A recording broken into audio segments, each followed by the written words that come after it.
The great crystal halls of Sanctuary Prime buzzed with fear, as thousands of alien beings gathered for what they all knew would be their final council meeting. Elder Yoltar stood at the center of the massive chamber, his clear skin showing patterns of deep sadness that his people had never seen before. Around him sat the leaders of 7 different species, each one representing billions of lives that were about to end. "The reports are all the same," Yoltar said, his voice carrying to every corner of the room through the translation devices that let all species understand each other. "The Vexton have taken the outer worlds. Kepler Station is gone. New Haven. Colony has been consumed. They move faster than our ships can run." Dr. Juan sat in the human section, one of only a few dozen humans who had chosen to live among these peaceful aliens. He had spent 20 years studying their amazing civilization, watching how they solved every problem through talking and cooperation. They had built cities that floated in space, healed diseases that had killed billions, and created art that could make you cry just by looking at it. But now, facing an enemy that only wanted to eat everything alive, all their wisdom meant nothing. The Vexton were not like any enemy these species had ever imagined. They did not want land or resources or power. They simply consumed. Every living thing they touched became part of their growing mass. They moved through space like a disease, turning entire planets into feeding grounds before moving on to find more life to devour. General Mordak of the insect-like Threx clicked his mandibles nervously as he spoke. "Our defense fleets cannot stop them. Their bioships heal faster than we can damage them. Our weapons were designed to disable, not destroy. We never learned to kill." A soft sound filled the chamber as beings from 7 different worlds expressed their grief in 7 different ways. The crystal people chimed like broken bells. The plant-like Solani rustled their leaves in patterns that spoke of endings. The energy beings flickered like dying stars. Dr. Juan had heard these sounds of sorrow many times, but never altogether like this. "How long do we have?" asked Elder Zephyr of the Silani, her voice like wind through grass. 18 days, General," Mordak replied. "Maybe 20 if we evacuate the outer defense stations and concentrate everything here at Sanctuary Prime. But our shields cannot hold against their feeding tendrils. When they arrive, this world will fall like all the others." The silence that followed was the heaviest thing Dr. Juan had ever felt. He looked around at these beings he had come to love like family. They were brilliant, kind, and wise. They had created wonders that humans could barely imagine, but they had also created a civilization so focused on peace that they had forgotten how to defend themselves. "We have prepared the memory cores," Elder Yoltar announced. "Our history, our art, our science. Everything we have learned will be preserved and sent to the deep archives in the Andromeda Galaxy. Perhaps someday another species will find them and remember that we existed." Dr. Juan stood up slowly, his human voice cutting through the alien harmonies of grief. "What about Earth?" The chamber fell silent. Most of these beings knew about Earth only from old reports, a violent world where a single species had spent thousands of years fighting itself. The Kethamori had sent one diplomatic mission there centuries ago and never returned. They had marked humans as a failed experiment and moved on. "The humans destroyed themselves in wars," Elder Yoltar said gently. "Their world is a cautionary tale about what happens when intelligence develops without wisdom. But we survived," Dr. Juan replied. "We're still here. We're still fighting." "Fighting each other," General Mordak pointed out. "Your species cannot even achieve peace among yourselves. How could you help us against the Vexton?" Dr. Juan looked around the chamber at thousands of faces, some with eyes, some with sensors, some with ways of seeing he still did not understand. All of them showed the same thing: resignation. They had accepted death because they could not imagine any other choice. "You built this civilization by believing that every problem has a peaceful solution," he said. "But what if some problems can only be solved by those who remember how to fight?" The discussion continued for hours, but Dr. Juan could see it was pointless. These beings would die rather than use violence, even to save themselves. They would gather their children, tell them stories, and wait for the end with dignity. It was beautiful and terrible and completely useless. As the council meeting ended, Dr. Juan made his decision. That night, he would send a message toward Earth. The Kethmori had given up on survival, but maybe there was still one species in the galaxy that remembered how to refuse death when it came knocking. The transmission would take months to reach Earth. The Vex then would arrive in 18 days. But sometimes, Dr. Juan thought as he watched alien children play in gardens that would soon be feeding grounds, the longest shots were the only ones worth taking. 3 days after the council meeting, Dr. Juan stood alone in the abandoned communication center on Sanctuary Prime's smaller moon. The facility had been built decades ago to coordinate peaceful trade between star systems, but now the halls were empty and dark. Everyone had returned to the main planet to spend their final days with family. Juan's hand shook as he powered up the massive quantum transmitter. The machine hummed to life, its crystal arrays glowing with stored energy that could send messages across the galaxy. He had never used equipment this powerful before, but he had studied the manuals for 3 straight days. He only had one chance to get this right. The security systems should have stopped him, but Elder Yoltar had disabled them after their argument yesterday. The old crystal being had forbidden Juan from sending any messages to Earth, calling it a waste of precious time. Even if they receive your transmission, Yoltar had said, humans are too far away and too primitive to help us. You will only die knowing that you failed. But Juan remembered things about Earth that the peaceful aliens had never bothered to learn. He remembered that humans had faced extinction before and survived. He remembered that his species had a talent for doing impossible things when the people they loved were in danger. The transmitter finished its warm-up cycle. Juan took a deep breath and began calibrating the beam toward the Sol system, toward the small blue planet where he had been born, 43 years ago. He had left Earth to study alien civilizations, but he had never stopped being human. This is Dr. Juan of the Kethmori Collective, he began, speaking into the microphone that would carry his words across space at faster-than-light speed. I am transmitting on all Earth defense frequencies. We are a peaceful alliance of 7 species and we are dying. He paused, looking out the window at Sanctuary Prime hanging in space like a beautiful jewel. Even now, with death approaching, the alien world was stunning. Its crystal cities caught starlight and threw it back in patterns that looked like frozen music. Children of 7 different species played in gardens that floated in zero gravity. It was everything humans had dreamed of finding among the stars. A perfect civilization built on cooperation and love. The enemy is called the Vexthon Swarm, Juan continued. They are not like anything in our databases. They do not want territory or resources. They consume living matter to fuel their reproduction. Every world they touch becomes part of their growing mass. They have already taken 14 star systems. Billions are dead. As he spoke, alerts began flashing on the communication panel. Another colony ship had gone silent. 30,000 refugees who had been trying to reach the inner systems. Juan closed his eyes and kept talking.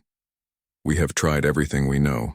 Our weapons were designed to disable, not kill. Our ships are built for exploration, not war. Our people have never learned to fight because we never needed to. But now, we need more than wisdom. We need warriors. The hardest part was coming next. Juan had to admit something that went against everything the Kethmori believed about human civilization. I know our species disappointed you. I know you sent ambassadors to Earth centuries ago, and they never returned. I know you marked humans as a failed experiment because we could not stop fighting each other, but maybe that failure is what we need now. He thought about his childhood on Earth, watching news reports about wars in distant countries. He remembered being horrified by the violence, by humanity's apparent inability to live in peace.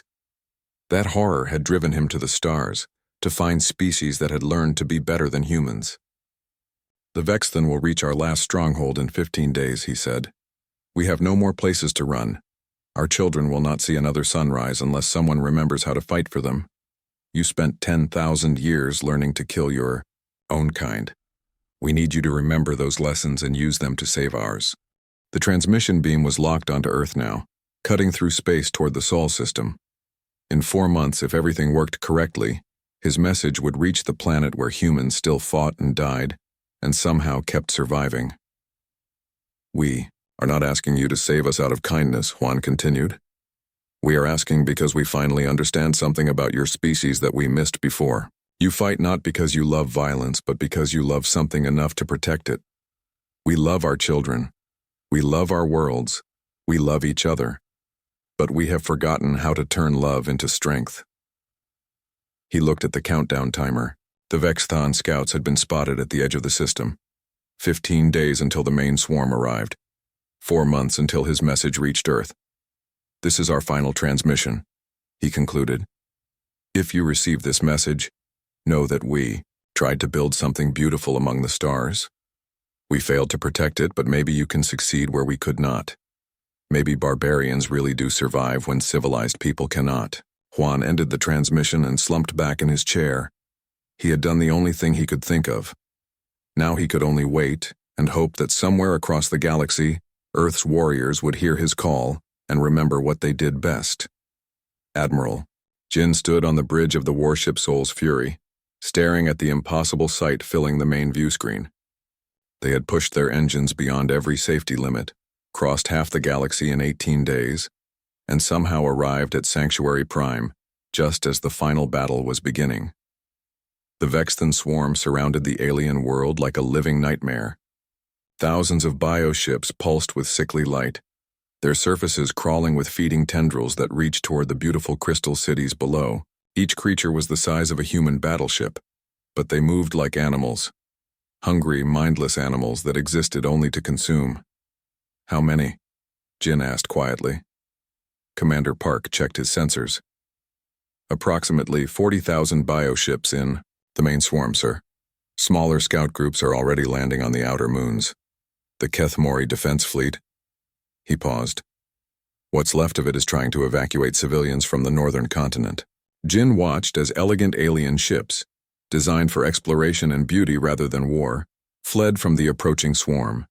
Their crystalline hulls sparkled like jewels, but their weapons barely scratched the organic monsters chasing them. It was like watching butterflies try to fight sharks.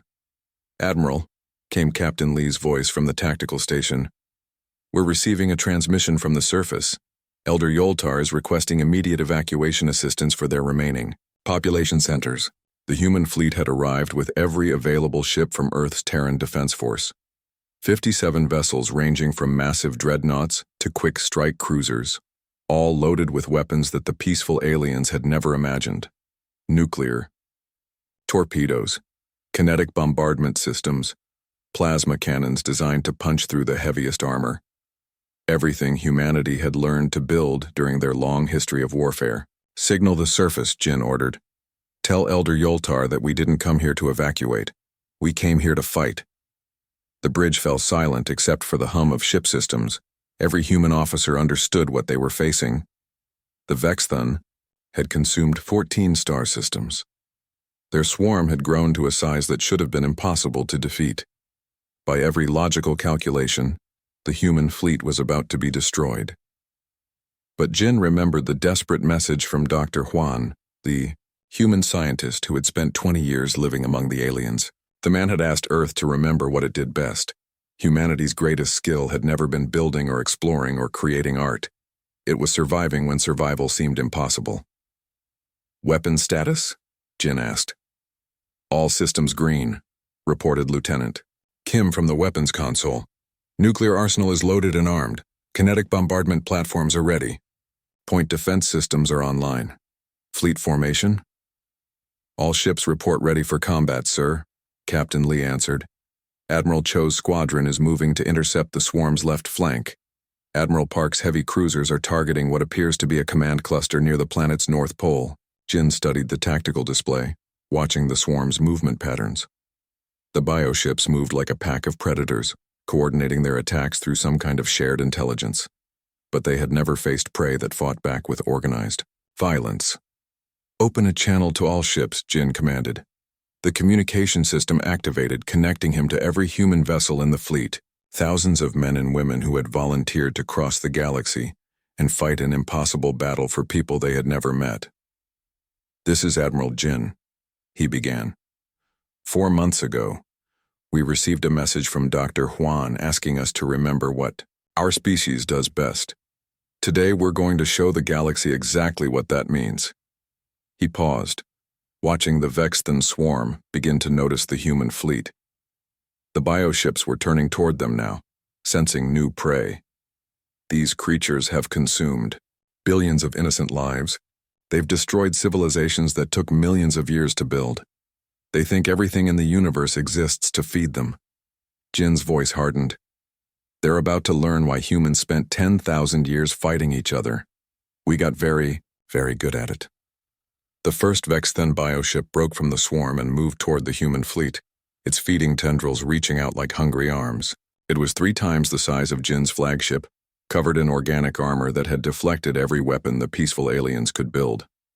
"Fire," Jin ordered. The Soul's Fury launched its first nuclear torpedo. The weapon streaked across space and struck the bioship's center mass, detonating in a flash of atomic fire that lit up the darkness.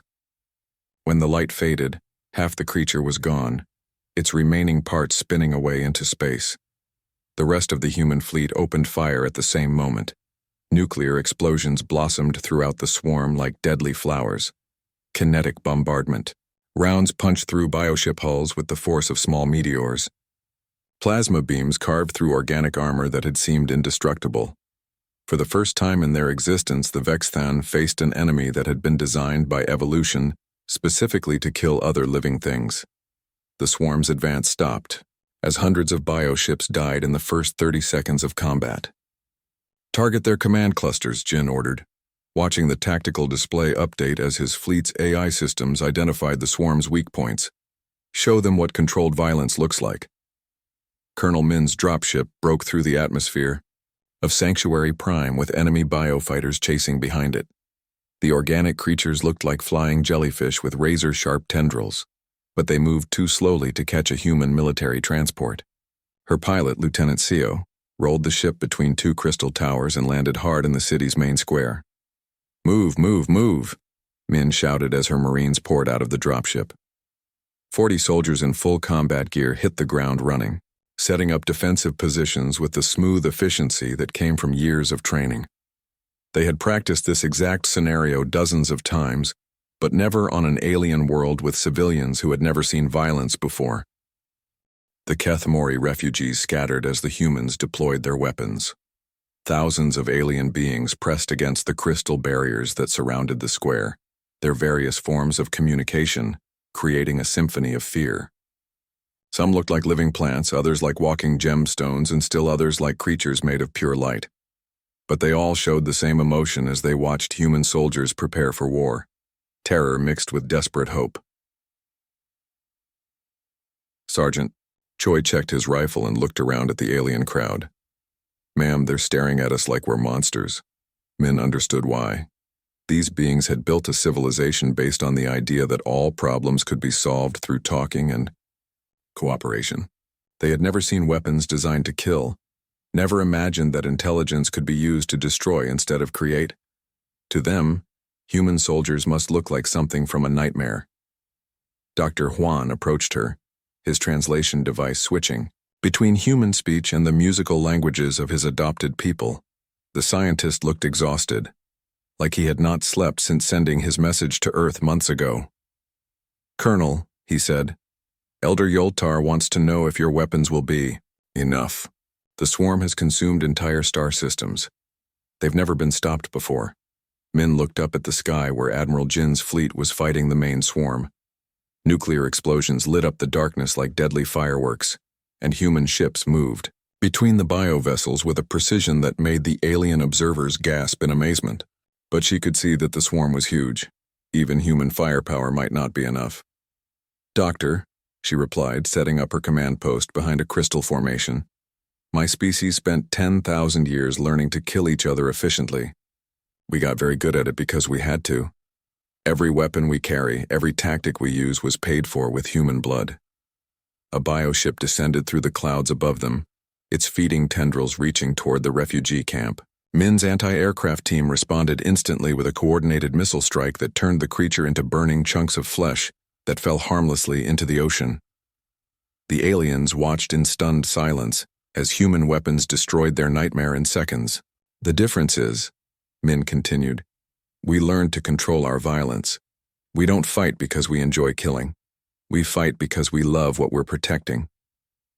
More bioships were approaching now, drawn by the large concentration of living beings in the refugee camp. Min's soldiers took their positions without being ordered, each Marine knowing exactly what to do. Snipers climbed to high ground.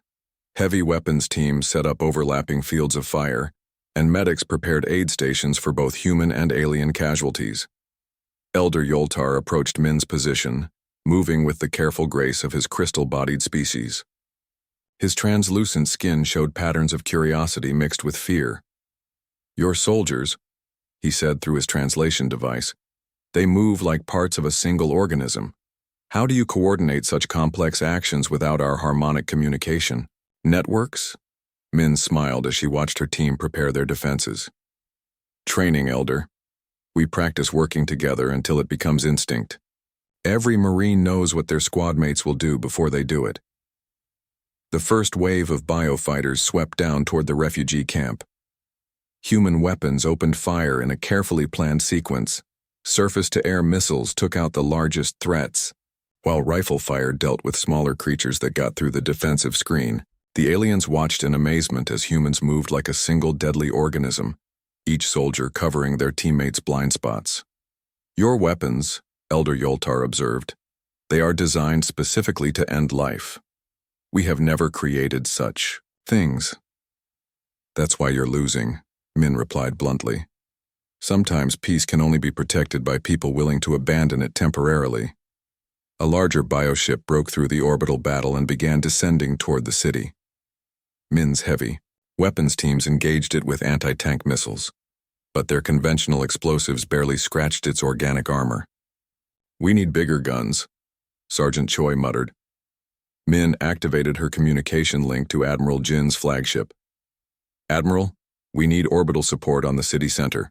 Large bioship, coordinates follow. 30 seconds later, a kinetic bombardment. Round fired from orbit struck the bioship like the hammer of an angry god. The creature simply ceased to exist, vaporized by the impact of a tungsten rod moving at a significant fraction of light speed. The alien refugees stood in shocked silence, finally understanding what Dr. Huan had tried to tell them. Sometimes survival required more than wisdom and cooperation. Sometimes it required warriors who remembered how to turn love into controlled violence. The final battle took place in the heart of the Vexthon swarm, where their queen mind floated, like a living planet made of writhing flesh and bone. Admiral Jin's flagship led the combined human and Kethmori fleet into the nightmare structure, pushing through layers of bioships that defended their mother, like antibodies protecting a diseased organ. Target analysis complete, Commander Park reported, his voice steady despite the horror filling the view screen. The Queen Mind has 7 major neural clusters controlling swarm coordination. If we can destroy them simultaneously, the remaining bioships will lose their ability to work together. Jin studied the tactical display showing the massive organic structure ahead of them. The Queen Mind was 20 kilometers across, its surface covered with breeding chambers where new bioships were being born every few minutes. Thousands of feeding tubes connected it to smaller vessels, creating a web of living tissue that pulsed with alien intelligence. Colonel Min's ground teams are in position, Captain Lee announced. They've reached the primary breeding chambers. Fusion charges are armed and ready. Jin nodded, watching human Marines move through the Queen Mind's internal passages like antibodies of their own. Colonel Min had volunteered to lead the most dangerous part of the mission, planting nuclear explosives inside the creature's reproductive organs, while Admiral Jin's fleet attacked the neural clusters from outside. Admiral, came Min's voice over the communication system, static crackling through the organic interference. We're inside the primary breeding chamber. These things, they're not evil. They're just following their nature. They don't even understand what they're destroying. Through the bioship's transparent sections, Jin could see the Queen Mind's internal structure. Thousands of new creatures were being grown in fluid-filled sacs, each one destined to join the swarm's endless hunger. The sight was beautiful, and terrible at the same time, life creating itself for the sole purpose of consuming other life. "Copy that, Colonel," Jin replied. "Sometimes the most dangerous enemies are the ones who don't know any better. Execute the mission." Elder Yoltar stood beside Jin on the bridge, his crystal body reflecting the light from the tactical displays. The alien leader had insisted on joining the final assault, saying that his people needed to witness both the end of their nightmare and the methods used to achieve it. "Your species," Yoltar said quietly, "you fight with such precision. Every action serves a purpose. There is no waste, no excess violence." Jin watched his fleet move into attack formation around the Queen Mind. Each ship knew exactly where to position itself, when to fire, and how to coordinate with the other vessels. Human military doctrine had been refined through centuries of warfare, paid for with the blood of soldiers who had learned these lessons the hard way. "We learned to be efficient because we had to be," Jin replied. "When you're fighting your own kind, you can't afford to make mistakes. The enemy knows all your weaknesses because they share them." The countdown reached 0. Colonel Min's fusion charges detonated inside the Queen Mind's breeding chambers at the exact moment Jin's fleet opened fire on the neural clusters. Nuclear explosions rippled through the creature's internal structure while plasma beams carved through its external armor. The Queen Mind's death scream echoed across subspace, a sound of pure agony that every living being within light years could feel in their minds. The massive creature convulsed, its feeding tubes tearing away from the smaller bioships that had depended on it for coordination and nourishment. "Neural activity is dropping across the swarm," Commander Park reported. "The bioships are losing coordination. They're retreating." Jin watched the tactical display as thousands of enemy vessels began fleeing in all directions, no longer guided by the Queen Mind's intelligence. Without their central command, they reverted to simple animals driven only by basic survival instincts. The great swarm that had consumed 14 star systems was scattering like startled birds. "Signal all ships," Jin ordered. "Pursue and destroy any bioships that pose a threat to inhabited systems, but let the others go. Without their Queen Mind, they'll die out naturally within a few years." Colonel Min's voice crackled over the communication system. "Admiral, we're clear of the breeding chambers. The Queen Mind is dead. I repeat, the primary target is eliminated." 6 months later, Jin stood on the observation deck of Earth's newest space station, positioned in orbit around Sanctuary Prime. Human garrison ships patrolled the restored Keth Mori systems, their crews working alongside alien scientists to rebuild the devastated worlds. Dr. Huan approached him, looking healthier than he had during the desperate final days of the war. The scientist had become something of a celebrity among both humans and aliens.